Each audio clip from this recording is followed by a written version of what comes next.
please. You'll set me off right at the start. I have a reputation as a bitch to defend. I can't be seen in tears right now. It's not good. Friends, it is great to be back with you at Restoration Weekend. I can't tell you, and what a year it's been. It's been emotional, right? It's really been one. My name is Katie Hopkins, or Milo's mum. I am a straight, white, Christian conservative and a married mother of 3 under 15. Unlike my Muslim friends who have 15 under the age of 3. I'm kidding. I don't have any Muslim friends. Can't risk it. All their kids are called Muhammad. Or when they're feeling creative, Muhammad. If I call Muhammad in a school playground in the UK, 452 kids come running. Most of them not that attractive. We are not adding to the gene pool, people. In this last year, I have lost 2 jobs, been forced out of my family home, banned from state schools in Wales and Scotland, those are irrelevant places, and I have lost my right of entry to South Africa. I would add my lost dignity to that list, but that went a very long time ago. Ask any of my former husbands. Can tell by the way I walk. Dignity is highly overrated, as demonstrated by Meghan Markle on a daily basis. Walking about with the price tag dangling from her clothes. Pregnant faster than a Mexican migrant seeking asylum on the Rio Grande. My job is to find the truths not being told wherever that may be. No-go zones in Sweden, migrant camps in France, inside Dearborn's largest mosque, inside Palestine, the black gangs of South Africa, or the dirtier parts of San Fran, and I'm talking about Mad Maxine right there. But make no mistake, we are at war, and our civilization is under attack. And there are 3 prongs to this offensive by the globalists. Number 1, destroy the family and societal norms. Say marriage is old-fashioned. Say, we won't make Father's Day cards this year at school, kids, because half of you haven't got a clue who the hell they might be. Say, it takes a village to raise a child, and then find out the product of that village is actually an idiot. Say that men are now women and make being trans a movement. For the unacquainted, the trans movement is in fact a euphemism, a wordplay designed to make the shared beliefs of the mentally unstable sound like a shipping company that's going places. UPS, DHL, the trans movement. The trans movement is no such thing. It is a perversion of our very selves. It states that biological sex and gender are 2 different things, and that gender is a linear scale of masculinity and femininity, and we all identify with the gender that we feel. Hence, we must now respect that David is called Daniela because that's what he felt like when he woke up this morning scratching his testicles, trying to shove his morning glory into a lace-fronted thought.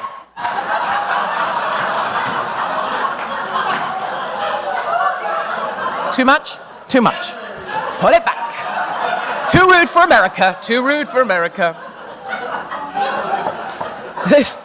Are you okay? There's some elderly people in here. I'm frightened they might not survive this shit. If anyone needs emergency help, please raise your hand and someone will come forward. Save me from Katie Hopkins. She's too rude. This perversion is drummed into our kids at school, lauded in our colleges, and any hint of disapproval is now a hate crime in the UK. We now have men who identify as women placed in female prisons, such as Her Majesty's Prison in Newhall in Yorkshire. Recently, a male rapist decided he now identified as a woman. And we transferred him to a women's prison called Francine, all 25 stone of him. What do you think happened next, which is less of a laughing matter? This is an actual quote from a British tabloid that I used to work for, from a female inmate. The alleged victim said, "The recently arrived prisoner stood close to her and touched her arm whilst her erect penis was sticking out from the top of her trousers." Her penis? My arse.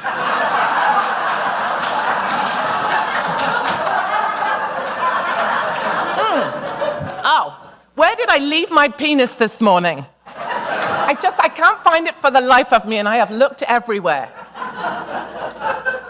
The Girl Guides just announced that boys who identify as girls can go on Girl Guide camp and share showers and tents with our daughters. I used to be a Girl Guide. I know, you can't tell. I hated it. My mother made me go because she thought it would make me a better person, and it failed. Clearly. It made me hate fat women who were scared of deodorant and dressed in blue. That was it. But I can tell you this, as a former Girl Guider, dib, dib, dob, dob. If I ever saw a little chipolata in the showers with me, I'd sew a goddamn cake baking badge on it so fast with a blunt needle. A Dutch pensioner has started a legal battle to change his age and boost his dating prospects. Emile, age 69, some of you will identify. He wants to change his birthday from 1949 to 1969, comparing the change to identifying as being transgender. You can change your name, you can change your gender, why not your age? He said. You can see his point, right? He said it will improve his employment chances and his success on the dating app, which I'm sure many of you use, Tinder. He said, "When I'm on Tinder and I say I'm 69, I don't get an answer. But when I'm 49 with the face I have, I will be in a luxurious position." Emile, mate, if I get on Tinder with the face I have at 43, I can scare straight men gay. Second up, the globalists want to change the fabric of our country, removing any sense of place or belonging. Western Europe has led the way in this regard, destroying the entire fabric of the places we used to call home. So the elderly feel isolated and nobody feels like they belong anymore. Stop someone on the streets of the UK and ask what they think British values are, and they will look at you with the West Palm Beach Country Club 50-yard stare.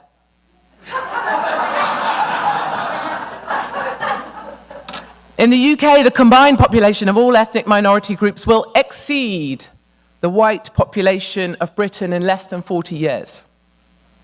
In Londonistan, white Brits are already a minority. 1 in 3 come from overseas. And whites are a minority in the majority of our cities, our major cities, Leicester, Luton and Birmingham, or as our Donald will say, God rest his soul, shithole cities. We have a Muslim police association, a Muslim housing association, and we have Muslim schools to facilitate their needs.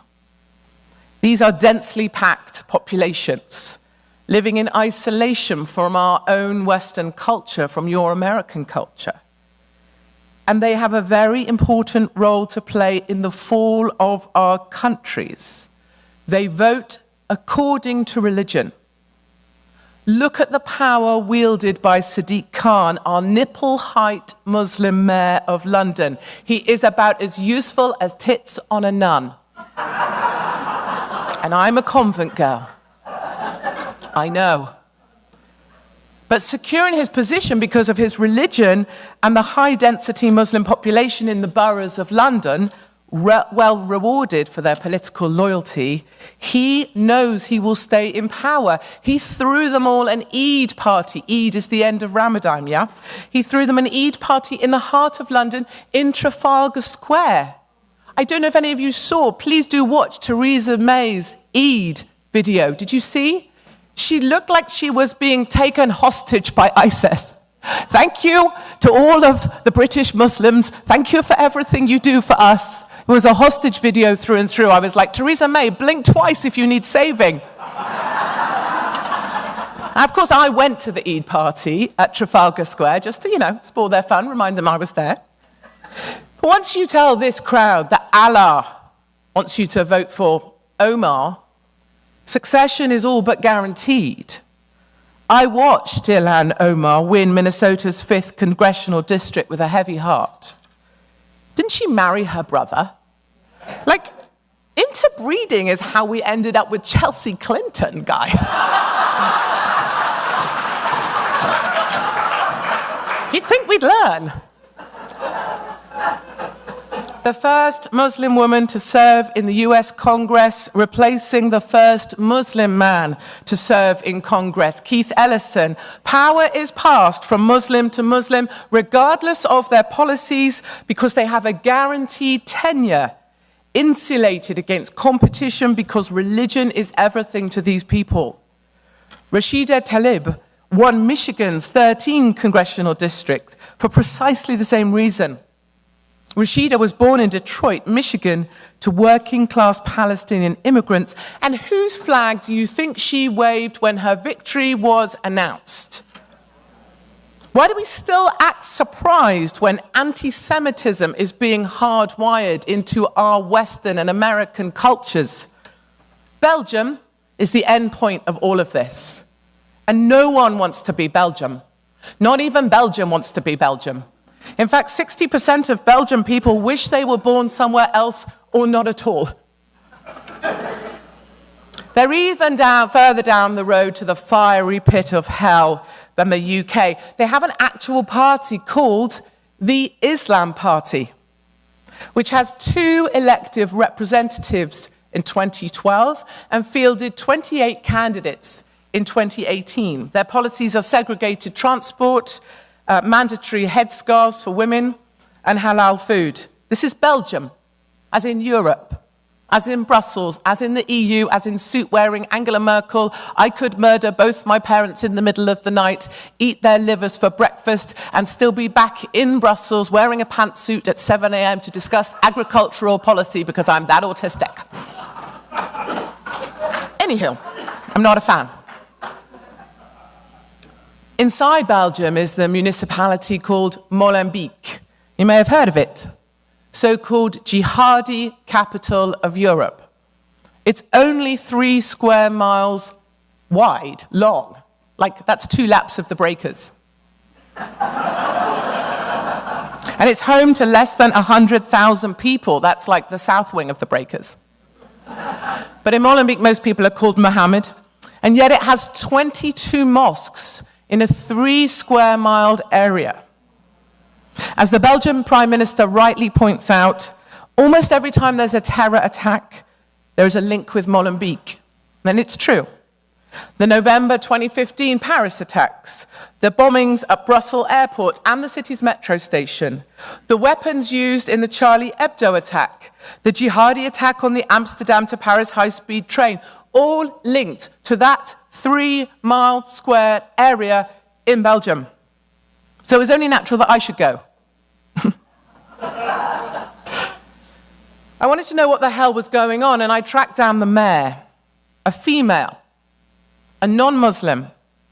But because she depends on the Muslim votes, she deliberately looks the other way, refusing to not see the unregistered mosques in plain sight, to be blind to the garages and the car washes where you can watch drugs and weapons arrive and then just disappear, to refuse to hear the reports of a new Iranian mosque just down by the river funneling black money to the jihadis and promoting the endeavors of the Islamic State. I watched that mosque in operation from the other side of the river.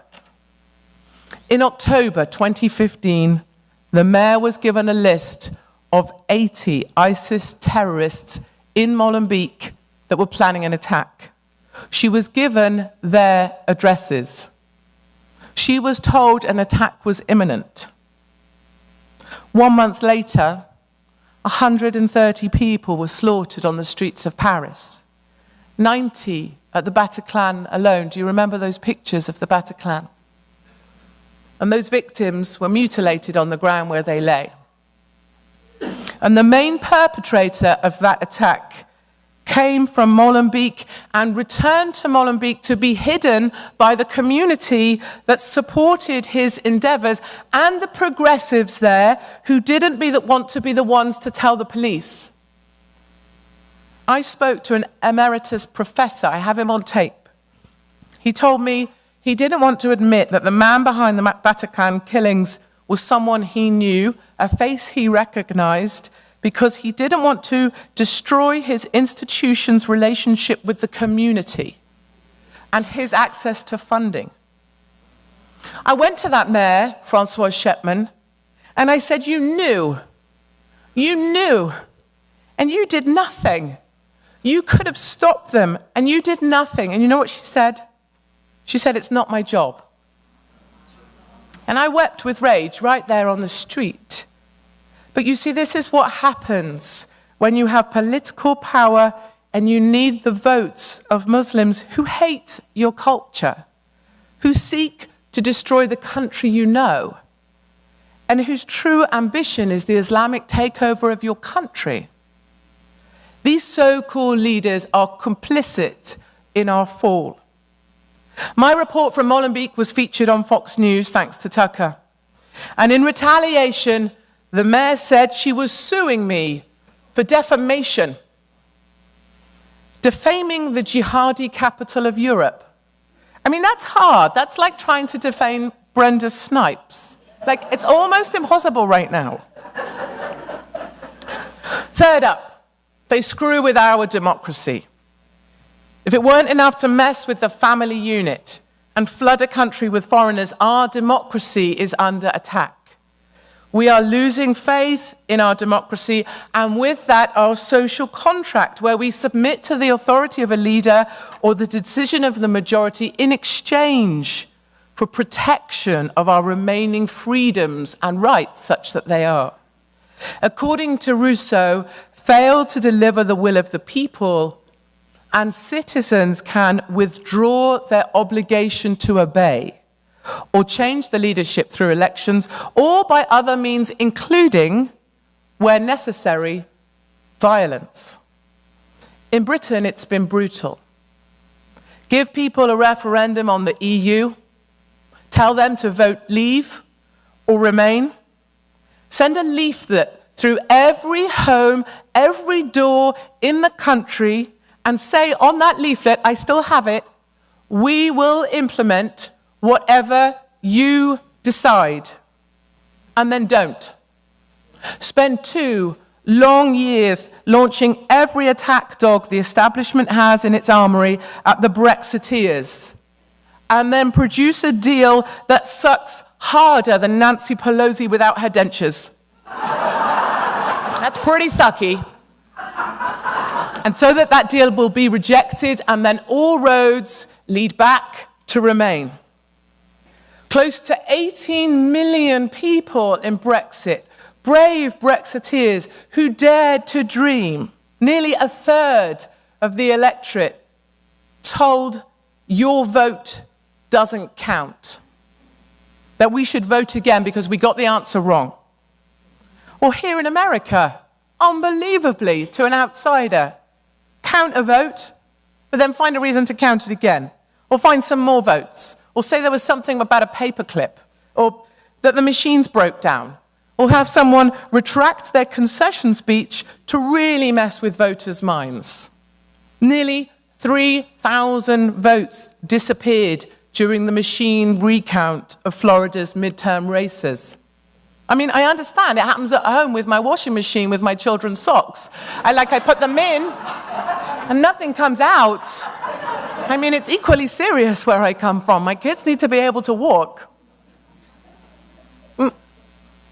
And in Arizona too, my trusty spider senses tell me it was a dubious win at best for bisexual Kristen Sinema. I mean, why do people do that? Why do they have to spell their names with a Y?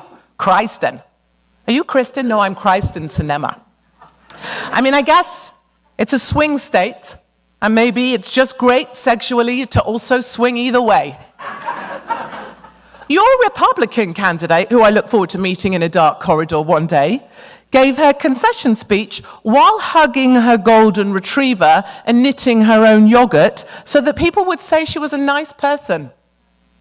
1 minute, you're a fighter pilot, and the next, some wet weekend from the Hallmark Channel on a blooming pet rescue show. What happened? Where did she go? McSally. Who wants to be nice? I had a teacher, a nun, called Sister Bede. She taught me nice was not a word. Nice is not a word, Katie Hopkins. A non-word, a meaningless thing. I may have taken that advice a bit too far. Mind you, Sister Bede also strapped my left arm behind my back because I used to write left-handed. And she told me good Catholics are right-handed. So maybe she wasn't that nice after all. And also, point being, I never ever got to be Virgin Mary at my convent Catholic school because my parents weren't Catholics. And that taught me a lesson for life. Don't be a virgin. That's not what you should be learning when you come out of a nunnery. In conclusion, friends, the result of all of this, the destruction of the family unit, the ruination of a country's identity, the violation of our faith in democracy itself, we are left wondering what the hell we can put our faith in. And furthest down this path are our fellow South Africans. You know, I spent 3 weeks in country with white farmers in South Africa, being systematically cleansed from their land. I traveled to sit with and understand families of the victims and survivors of the relentless attacks by black gangs that can go on between 3 to 6 hours while the white farmers and their wives and children are tortured. I lived on the farms of future victims, just as I promised you I would a year ago, almost to the day, right here. I wanted to share their fears for the monsters that can come in the night. The last days of the whites in South Africa are upon us. A serving police officer told me it will all be over in under 2 years. My new farming friends, big, bold Boers whose grandfathers turned the bushveld into fertile land, are now preparing to make one last stand. They are strapping in for the final fight, preparing for a new battle, the river of blood. And they say they will die in their boots and spill their blood for the land, because they will not leave the place of their fathers. Sitting with one farmer, Bernard, on his stoop, overlooking his little farm, incredibly poor where he lives. It's why they can't leave, they don't have the money to leave. His father on that stoop was beaten to death by the black gangs. His wife was strung up with fencing wire, and his 11-year-old son was shot at. His 8-year-old son can no longer leave the house because he witnessed all of this, is on antidepressants, still can't sleep, and says he wants to kill himself because he wants to be reunited with his grandfather. But you know, perversely, it is in the face of this deeply upsetting tragedy of biblical proportions that we too can find comfort and hope. Comfort in their enduring faith, despite the callousness of the land, and hope in their determination to retreat to a defendable space that they can maintain, to fight on for their land. Bernard told me as he looked out over his farm, he still has faith in two things, God and the land. And I believe they are a glimpse into our future. Like them, we will build more walls, not to keep people out, but to keep the people we love safe inside. We will pull back, close in with our family in the broadest sense to a space we can defend, defendable space. For many of my lovely Jewish friends, this land is Israel. Many have already made the move from the UK. For Christians in Western Europe, I believe we will move east to Poland and to Hungary, countries where they know what it means to be invaded and to lose everything, and are now proud defenders of our Christian culture. And right here at Restoration Weekend, we are joined as a family, setting out the space we are fighting to defend. And it is a family that extends to the supporters of Bolsonaro in South America, to Salvini in Italy, to the AfD who helped overthrow Merkel just this election in Germany, woo! To Orban in Hungary, to the Law and Order Party in Poland, and to the true French patriots led by Marine Le Pen. Vive Marine, vive Marine. We are united in our fight for freedom and to keep the people we love safe inside. And we commit to three things. We will fight for the traditional family unit. I will never identify as Keith, but I will strive to have the kahunas of 10 men. We will fight for our country. I am a nationalist, and I am proud to be one. And we will fight for democracy, because a vote is a voice for the people who really deserve a say. Our South African brothers and sisters are leading the way, readying themselves to make one last stand.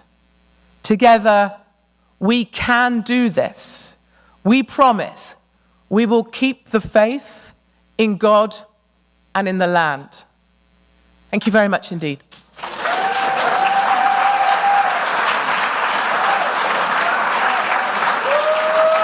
Thank you.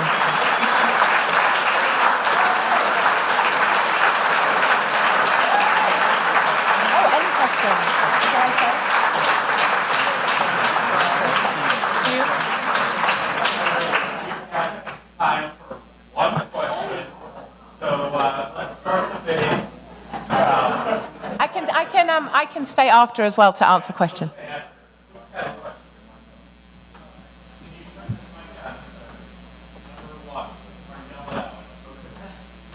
What are chances for Henry Waters getting really something done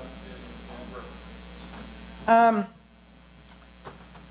So we're at the point in the UK, I think, that the fall is underway. It's very unlikely we can resist that fall. There is a managed decline of the UK. However, whether we achieve effective political leadership or not, whether we can achieve even a seat in Parliament, whether Anne-Marie can do that, is not so much of importance. What is of more importance is that regular people, the mums and dads that write to me, probably to Anne-Marie, the people who believe all hope is lost, people like Anne-Marie, people like Tommy, people like others out there fighting the good fight. It matters that we are there because it matters that they feel that there is still some sense of knowing who we are and what we used to be, that we still fight on to defend the country we used to recognize. So we may not achieve political power, but I'm increasingly of the opinion, that maybe political power doesn't matter. Maybe it's more about the movement of people who are ideologically fighting for the same thing. And that's how I honestly feel.